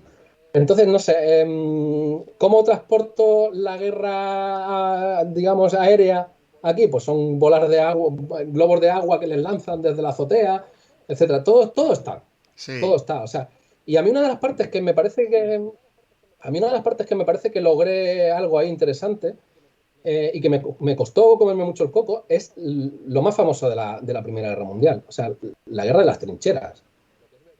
Lo que es Verdún, el Somme y todo esto, ¿no? Que fueron no sé cuantísimos kilómetros, o sea, todo lo que es el norte de Francia y De parte Bélgica también. del Mm. este, todo eso, exacto, era trinchera. Eran trincheras, ¿no? Además estaban como planteadas como en 3 fases, digamos que los que estaban en la primera horneada de adelante eran los que más morían, los segundos estaban acojonados y los terceros eran los que tenían el agua y tenían Mm. los hospitales. Iban rotando, ¿no? Era una cosa horrible. Entonces, ¿cómo transporto yo eso a una novela de niños, una fábrica y tal? Claro, como la fábrica está abandonada hace días de esa fábrica, imaginaos cómo tiene que ser, ¿no? Entonces, ¿qué pasa? Que hay unos niños que deciden meterse por las alcantarillas para sorprender a los otros y se meten ahí, ¿no? La guerra, ¿Qué la les guerra, ocurre? la guerra de túneles.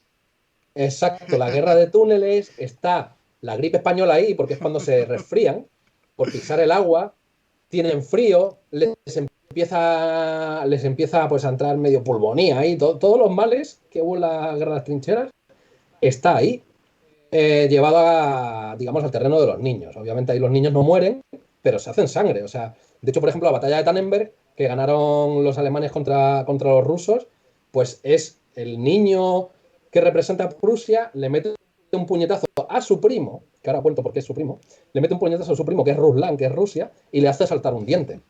Porque, porque por lo menos saltar un diente sí se tienen que saltar, porque estamos hablando de un conflicto que murió mucha gente, ¿no? Entonces, claro, van incluso con una pequeña ballesta con que tira clavos, de esas que así que se hacían manuales, que yo me acuerdo que hacíamos cosas de esas, ¿eh? Nunca hicimos daño a nadie, pero hacíamos tonterías de estas, ¿eh? Y lo que aquí llamábamos soplamocos, que era como un globo con Sí. Con la boca la de la boca de la botella y botella. hacíamos ¡plup! Sí, tirachina, sí. Exacto. El tirachinas, sí, pero luego está el tirachinas de Sí. ramita, ¿no? También, todo eso está. Y todo eso representa algo, ¿no? Entonces, claro, los niños están buscando cómo salir de la alcantarilla porque llevan horas perdidos, se han metido en una cosa que no sabían que iba a ser tan chungo, y cuando salen están hasta los huevos. O sea, están malos, o sea, enfermos me refiero, se han dado ya un ballestazo a Francia le han dado un ballestazo en la rodilla con un clavo, entonces, o sea, realmente se le infecta y todo ese rollo. Es, digamos, el momento violento más crítico que hay en la novela, ¿no?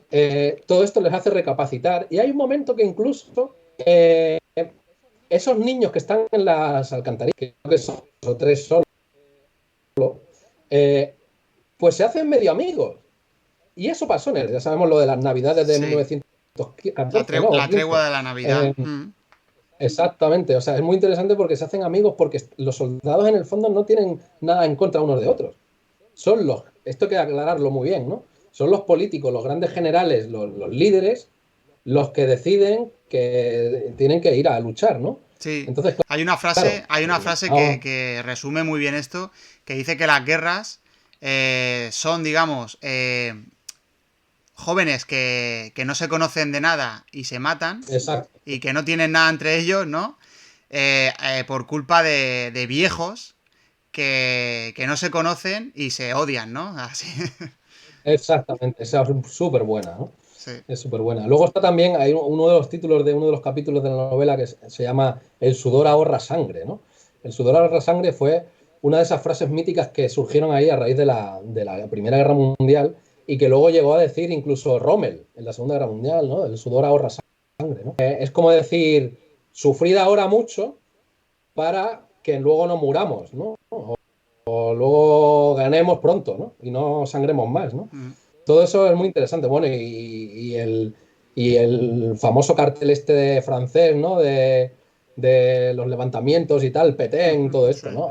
Todo eso está en la novela, ¿no? Eh, ¿Qué más te puedo contar? Es que son muchos detalles. Yo que recomendaría que la gente lo leyera, porque además es una Sí. novela que no es muy larga. Y todo esto que yo estoy contando tan complicado, porque es muy complicado, en la novela no lo es tanto. O sea, digamos que las cosas se van encadenando muy bien. Por ejemplo, qué contar la gran batalla de Galípoli que hubo en Sí. Turquía, ¿no? Que ganaron los turcos. Eso fue pues cuando ya el Imperio Otomano está, digamos, luchando con ellos, con los alemanes, etcétera, pues llega el Imperio Británico con el ANZAC, que le llamaban, ¿no? Que era Australia, Nueva Zelanda, y pues había más gente, los canadienses y todo este rollo, ¿no? Y también italianos, La etcétera. ANZAC, si no me equivoco, era Llegan la ANZAC. el ANZAC, Mm. sí, la ANZAC. Llegan, claro, y además es por Nueva Zelanda y Australia, Australia. ¿no? Y tal. Bueno, llegan por ahí. Por cierto, esa batalla que perdieron ellos, los aliados, fue comandada Sí. por Churchill. Sí. Churchill. Winston Churchill, sí. Fue comandada por Churchill y fue una de las grandes derrotas de Churchill, ¿no? Eh, es muy interesante. ¿Cómo llevo yo eso a la novela? Pues dos niños que son pareja, que son Nueva Zelanda y Australia, en la novela son dos niños que son Mm. como novietes, ¿no? Y van de la mano y tal, ¿no? Están con el Imperio Británico, con Brian.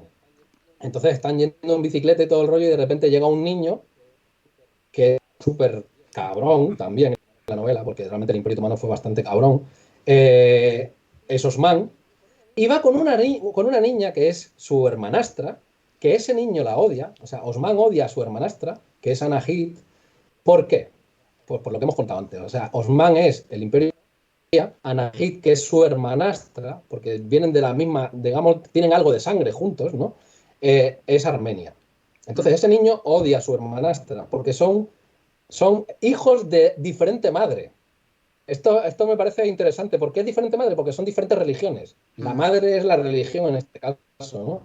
Entonces, son diferentes madres. Son hijos del mismo padre, pero diferentes madres. ¿Por qué digo esto? Porque ellos son los que se enfrentan a esta pareja en la orilla de un río y les dan una paliza. O sea, bueno, Osman le da una paliza a esos dos niños porque es súper duro también, ¿no? Es como un león, ¿no? Mm. Los coge así, los da un chapuzón, le mete una paliza y eso es la batalla de Galípoli. O sea, en la orilla del agua, Sí. con las bicicletas, Osman les da una paliza a estos dos niños y los deja hechos polvo, ¿no? Entonces, eso es lo que se va a encontrar uno cuando Sí. lee la novela. O sea, se encuentra la Primera Guerra Mundial, pero con Sí. niños. La verdad que. No sé qué más decir, La porque verdad que, hombre, no vamos a destripar toda la novela. Recomendamos que la compren y la lean. Además, está a un precio muy, muy económico. Y bueno, a mí me ha encantado. Yo, la verdad que la recomiendo. La recomiendo totalmente. Eh, no vamos a seguir desvelando más. Pero sí que me gustaría hacerte una pregunta. ¿Te planteas hacer lo mismo? dime.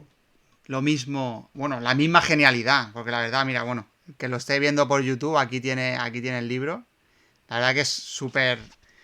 Bueno, voy a ver si vemos aquí alguna ilustración. Bueno, mira. Es que la verdad que es una pasada. La verdad que no me canso de repetirlo, Pablo, es una genialidad. Muchas ¿Te gracias. planteas hacerlo mismo con otros conflictos bélicos de la historia? Porque la verdad que da mucho juego, ¿eh? Pues sí, pues sí, te cuento. A ver, lo que pasa es que lo primero que voy a decir es que no lo voy a hacer todavía. No lo voy a hacer todavía por varios motivos. Primero, porque tengo otros intereses. O sea, va a parecer que yo soy como un mega experto en la Primera Guerra Mundial, pero realmente tengo otros intereses. Estoy estudiando, por ejemplo, mucha filosofía y estoy escribiendo un libro de filósofos y tal. Y tengo una novela gráfica a medias. Tengo siempre un montón de proyectos. Estoy con un Mm, corto de animación. O sea, estoy con mil cosas que no tienen nada que ver una cosa con otra, con distintas disciplinas. Pero a los que les guste la historia y estos conflictos y todo el rollo les llame la atención, sí que tengo pensada la segunda y la tercera parte. La segunda parte sería la Segunda Guerra Mundial, con los niños en la universidad.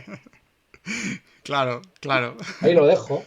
Tengo algunos, tengo algunos apuntes, pero voy a tardar años, porque yo con esta novela estuve, que más de 4 años estuve. O sea, yo estuve documentándome muchísimo, viendo un montón de documentales, películas, leyendo todo esto, pero es que además contrastando información, porque a mí no me valía leer algo y decir, ah, qué bueno, lo voy a poner. No, yo quería contrastarlo, entonces inmediatamente contrastaba y si veía que la fuente era fiable y la otra también y tal, lo añadía, ¿no? Y mucho documental, que por cierto recomiendo porque es una de las bases que más usé para mi libro. Recomiendo, si es que no lo habéis visto, los de Sí, Apocalipsis, que sí. son una maravilla. Los documentales de Isabel Clark y no me acuerdo del otro, dos franceses, son una maravilla. Pues está el de Apocalipsis de la Primera Guerra Mundial, la Segunda Mm, Guerra Mundial, Verdún, una especial de Verdún, de Stalin, de Hitler, todo esto. Muy interesante. Además con imágenes en color, todo el rollo, ¿no? Eso a mí me sirvió de mucho, porque a mí no solo me valía el leer, yo necesitaba ver. O sea, digamos que para documentarme bien necesitaba ver las caras de esos soldados, ver fotografías antiguas, ver, o sea, a mí me sirvió de mucho, ¿no? La segunda parte pues sería eso, ¿no? La Segunda Guerra Mundial. Y la tercera parte, a mí me gustaría que fuera la Guerra Fría. Es decir, sí. claro, porque son los tres grandes conflictos. Vale, podemos hablar por supuesto, de la Guerra Civil Española, podemos hablar de Vietnam, podemos hablar de muchas cosas, ¿no? Pero realmente, la Guerra Fría, aparte de que es una guerra en silencio y es una guerra callada, me parece muy interesante, es una guerra más Mm, política que militar, entre comillas, porque hubo sí. mucha cosa militar ahí. Eh, Me parece muy interesante porque en la Primera Guerra Mundial, o sea, digamos que en esta, la tengo aquí también, digamos que en esta, Estados Unidos aparece al final. Stan aparece al final, tú lo has leído, ¿no? Es un niño, deportista, atlético, pretencioso un poco, presuntuoso y tal, con su bola de béisbol y su guante y todo el rollo, y le tiran un pelotazo ahí a Alemania y todo el rollo, y no voy a contar más porque desvelo demasiado. Pero en la Segunda Guerra Mundial, estos niños estarían más crecidos, yo los Mm, pondría en la universidad.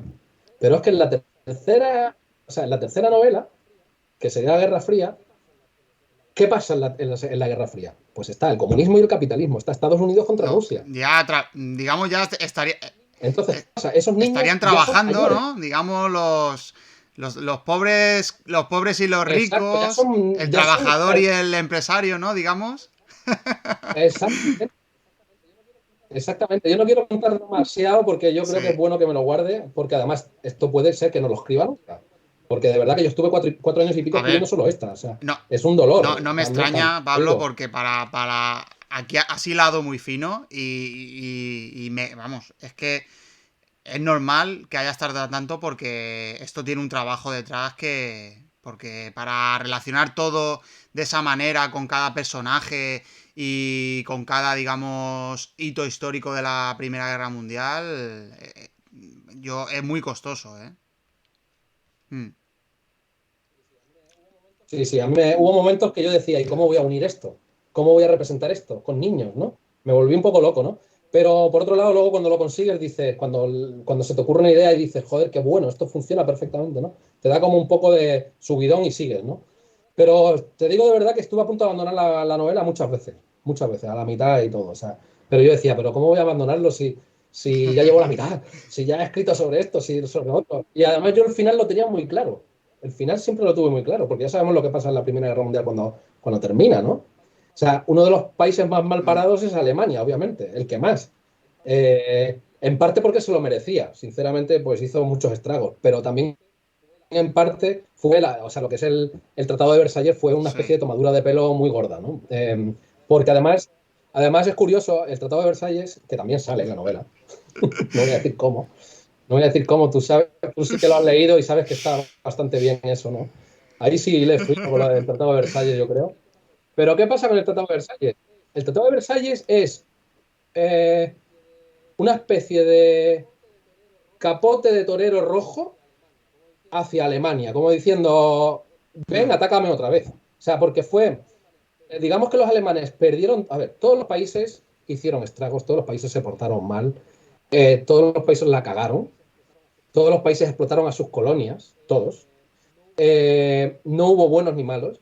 Alemania sí que fue como el más belicista y el que empezó realmente el conflicto, aunque es mentira, empezó el Imperio Austrohúngaro contra Serbia, pero Alemania fue como el que quiso meter más el dedo en la llaga. Eso es así. Pero ¿qué pasa? Como perdieron en la Primera Guerra Mundial y el Tratado de Versalles fue bastante polémico, de hecho ni siquiera los estadounidenses estaban de acuerdo con él.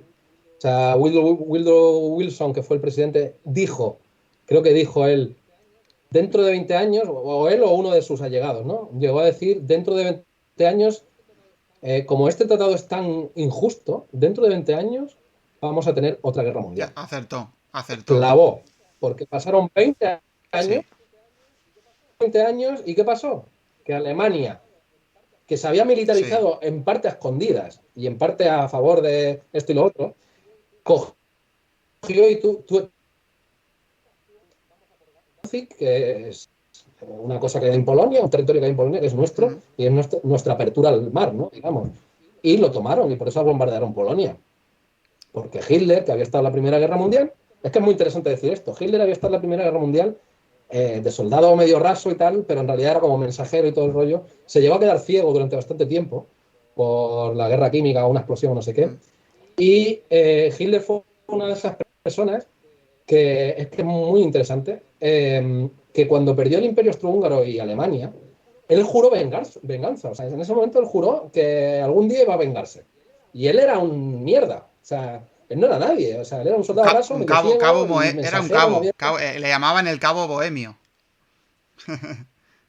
El cabo Bohemio porque había sido pintor y Eh, su. O sea, bueno, hablemos de una cosa. Si a Hitler, cuando era jovencito, le conceden la beca de pintura, no hay guerras mundiales ni historias. O sea, eso para empezar, pero la cagaron.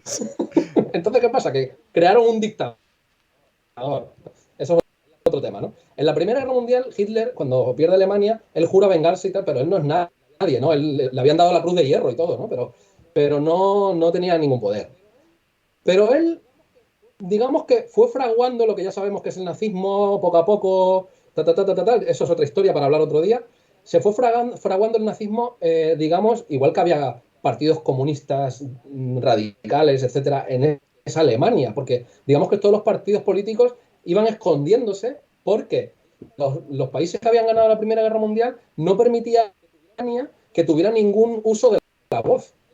Entonces, claro, ellos por un lado se estaban muriendo de hambre, hablo ya después de la Primera Guerra Mundial, los años 20 más o menos fue un mm. desastre para Alemania, porque las patatas, o sea, las papas valían tanto que a veces no podían ni comerlas. O sea, ellos muchas veces pues limaban las patatas un montón de rato para poder hacerse un guiso en 3 días. O sea, Sí. estaban fatal, fatal. No tenían para comer, no tenían voz. Entonces, claro, por supuesto, el ejército a tomar por culo. O sea, se les prohibió casi tajantemente tener ejército, aunque luego ya sabemos que se militarizó a escondidas y todo el rollo. Es muy curioso, ¿no? ¿Por qué ocurre la Segunda Guerra Mundial? Porque esos, digamos, mítines que al principio son como a escondidas y tal, van tomando poder, los nazis van tomando poder, al final los de estar oprimidos por los aliados que habían ganado, pero además se creen tanto las palabras de esta gente, de estos locos, y es verdad que Alemania había sido muy culturalmente muy potente y militarmente muy potente. Yo diría que es el país más importante culturalmente que había en Europa en el siglo Mm. XIX. O sea, toda la filosofía alemana y todo el rollo. Es un país súper potente de repente están pisados por todos lados, ¿no? Entonces, de repente, en la Segunda Guerra Mundial, digamos que los alemanes, cuando surge todo esto, todo este nazismo, sale este loco diciendo que somos los mejores y los alemanes que tenían ese pasado ahí detrás se lo creen. Somos los mejores y vamos a ganar de nuevo y tal, se lo creen. O sea, digamos que, y es muy interesante porque la novela acaba así, o sea, la novela acaba apuntando que todo esto puede dar cabida a una Segunda Guerra Mundial. Claro, la gente no lo veía. La gente pensaba que se estaba haciendo lo justo y todo el rollo. Y sí, en parte se estaba haciendo lo justo, porque vuelvo a repetir que Alemania fue una carcoma en la Primera Guerra Mundial, en la Segunda mucho peor. Pero ¿qué pasa? Le apretaron Sí. demasiado las tuercas. Digamos que tenían que haber apretado menos. O sea, apretaron demasiado, sangraron ese país. Francia los odiaba. O sea, Francia sufrió muchísimo en la Primera Guerra Mundial. Fue el país que geográficamente más sufrió, porque todos los conflictos gordos pasaron en Europa, pasaron A- en Francia y en Además, Bélgica y tal, ¿no? Entonces, claro, Francia la los guerra se odiaba. llevó a cabo en territorio francés porque apenas se combatió en territorio alemán. O sea, que era Exacto. en territorio francés Eh, y territorio Exacto. belga, digamos, donde el frente, digamos, más importante se llevó a cabo ahí y ahí es donde estuvo, digamos, muriendo la gente. Exactamente. Entonces, claro, la propia novela apunta que tiene que haber una segunda. Porque es que, para mí, yo tengo que decir que para mí la Primera Guerra Mundial y la Segunda son las mismas. Me explico. Es lo mismo con un parón. Es como si fuera un partido de fútbol y el descanso de la publicidad.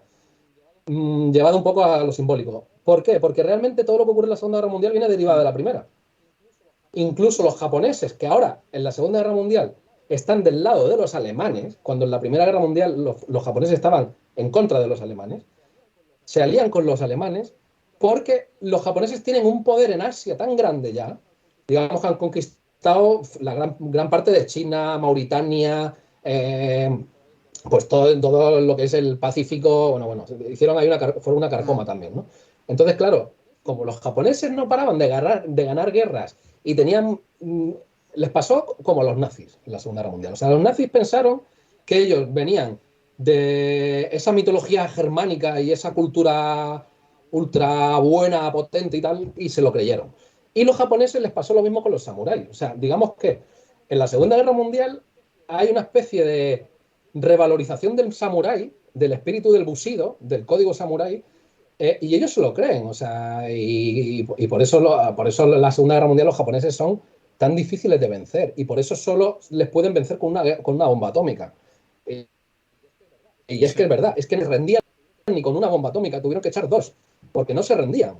¿Y por qué no se rendían? Porque ellos preferían morir. Es que esto es una cosa que me parece fascinante desde el punto de vista como antropológico, ¿no? O sea, prefieren morir, quitarse la vida. De hecho, tenían el nombre ese dado de la muerte del millón, ¿no? La muerte de los...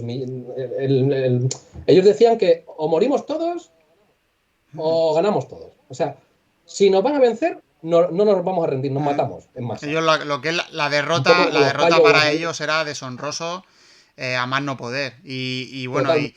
estaban tan cegados A con más la no poder. figura del emperador que incluso nadie lo había visto, no habían Claro. oído ni incluso ni habían oído la voz del emperador, porque la voz del emperador, los japoneses la primera vez que la oyeron fue a raíz de tirar la segunda bomba atómica, de la segunda bomba atómica a caer en Nagasaki. Ahí es cuando ya se hace el discurso de rendición y los japoneses en ese momento oyen la voz del emperador. ¿Mm? Exactamente, porque Sí, estaba casi para prohibido, ellos era casi. como un Era como dios. la voz de Dios. Mm. Exactamente. Y es curioso porque en la Primera Guerra Mundial también pasaba lo mismo. Lo que pasa es que en la Primera Guerra Mundial Japón está como empezando a devastar. Está empezando. Eh, pero es que los japoneses no perdieron ni una guerra. En todo el siglo XX no perdieron ni una guerra hasta la Segunda Guerra Mundial. Y por las bombas atómicas. Mm.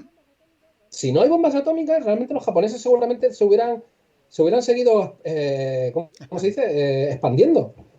Y que conste que no estoy a favor de las bombas atómicas para nada. A ver si va a Se, haber un malentendido aquí. Me refiero a que no se rindieron. Ellos no se se habla rindieron. O de sea, que los estadounidenses hicieron unos cálculos, habían calculado más o menos lo que habían muerto en lo que había costado en muertes en vida de soldados estadounidenses el invadir otras islas japonesas y hicieron sus cálculos y dijeron que invadir las islas principales de Japón podía costar la vida de 1 millón de soldados estadounidenses.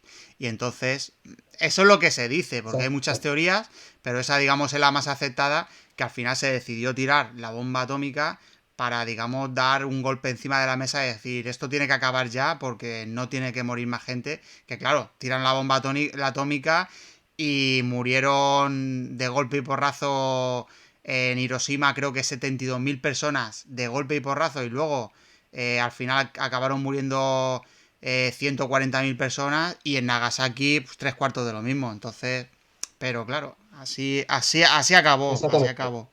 Yo, yo tengo que decir que, bueno, yo estuve en Japón, recorrí todo Japón en el 2017. Y por cierto, también estuve en Francia en el 2018, que se cumplían 100 años del Mm, fin de la Primera Guerra Mundial. Ahora hablaré de eso. Yo estuve en Verdún, o sea, yo estuve en Verdún para documentarme, aparte de que hice ruta en bicicleta con unos amigos y tal. Quería ir 100 años después a Verdún y estar en toda esa zona, digamos. Quería ver los socavones y las trincheras con mis propios ojos para documentarme. Y de hecho, bueno, voy a hacer este paréntesis. Tengo aquí yo voy dibujando todos los viajes que hago y tengo aquí un cuaderno. Te lo voy a enseñar un momento porque es que sale, no sé si se ve, se verá en sí, YouTube, ¿no? Me sí. dices, se ve ahí Sí. lo que fui dibujando en Francia, bueno, el mausoleo de Verdún, lo fui dibujando todo, bueno, todo esto que yo vi allí, ¿no? Cadáveres, etcétera, es tremendo aquello. Fuertes y tal, ¿no? Me fui a documentar para la novela, o sea, bueno, aparte de que me interesaba mucho hacer el viaje, ¿no? Y en Francia también estuve en Hiroshima, Nagasaki y tal, porque me encanta la historia y cada vez que me pego un viaje me trago todo lo que puedo de la historia, me voy a los templos más importantes, o sea, me hago como una especie de orgía romana histórica, de comer hasta reventar libros de historia y tal, para luego saber a dónde tengo que ir y tal, ¿no? Entonces, estuve en Japón en el punto cero de la bomba atómica en Hiroshima y en Nagasaki, estuve ahí, ¿no? Bueno, aquí tengo el de Japón también, no sé si aquí se verá, un momento, porque a mí me dejó loco el Museo de la Bomba Atómica y tal, ¿no? No sé si lo tengo aquí, no, este no es. Pero me estuve informando y todo el rollo porque las bombas atómicas hay que decir también que no fueron para los japoneses, o sea, se crearon para Berlín. O sea, los estadounidenses y todo lo que es el proyecto Manhattan, en la cabeza lo que tenían era la bomba en Berlín cuando ya no se pudiera hacer otra cosa. Porque tampoco estaban deseando tirarla, eso me explico. Ellos lo tenían como un arma para amenazar. O sea, era un arma para amenazar y decir, tenemos esto. Ellos ni siquiera le llamaban bomba atómica a los enemigos. Ellos le decían, tenemos un arma capaz de destruir ciudades. Decían eso, ¿no? Claro, ¿qué pasa? Del lado de los enemigos, eso es estás tirando el moco, ¿no? No me lo creo. Si es verdad, ven aquí y tíramela, ¿no? Un poco dirían, ¿no? ¿Qué pasa? Que los alemanes pierden, digamos, por sí solos. Entonces tienen la bomba atómica y la pueden usar contra el otro enemigo que tiene Estados Unidos, que ya el resto del mundo no lo tiene. Bueno, entre comillas, Europa no tiene ese enemigo, Japón. Ese enemigo realmente lo tenían los estadounidenses y todo lo que es Asia, ¿no? Entonces, ¿qué pasa? Dicen, coño, vamos a amenazarles con la bomba atómica.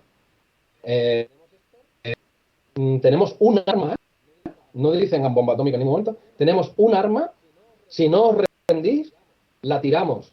¡Pum! ¿No?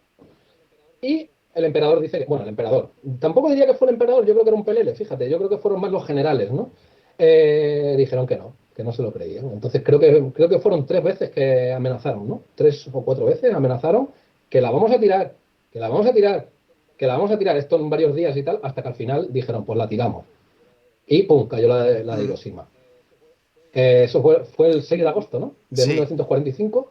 El 9 de agosto de Nagasaki. 1945, 3 días después, tiraron la de Nagasaki, porque seguían diciendo que no se rendían. O sea, decían que antes se morían todos y que tiraran todas las bombas y tal. Pero claro, ya hubo un momento que dijeron, señores, que esto es serio, que van a acabar con la cultura japonesa, o sea, van a acabar con siglos de historia por Sí. tontos. O sea, y ahí fue cuando ya dio la cara a lo que tú dices, ¿no? Que escucharon la voz de él y tal, ¿no? Yo creo que fue un poco como un pequeño Franco, ¿no? A nivel físico me refiero, el emperador, ¿no? Chiquitito, con voz de pito y tal, ¿no? La gente se pensaría así que era como una voz tormentosa, para nada. Sí, la verdad que No sé, es es curioso, sí. curioso, ¿no? Todo esto. Pues nada, Pablo, la verdad que es un auténtico placer haberte tenido en la biblioteca de la historia. Quería comentar que al leer tu currículum solo he hecho una pequeña reseña, porque el trabajo que tienes detrás es inmenso. Para todo aquel que quiera saber más sobre tu carrera profesional y artística, en la descripción del programa dejaré un enlace a tu página web, también el enlace a Amazon para que todo el que quiera adquirir el libro lo tenga más fácil. Y bueno, encantado de haberte tenido aquí y espero que no sea la última, a ver si nos puedes visitar otra vez y nos comentas alguno de tus trabajos. Cuando quieras, Gerión. Pues Y un muchas placer, gracias. Pablo. Un saludo.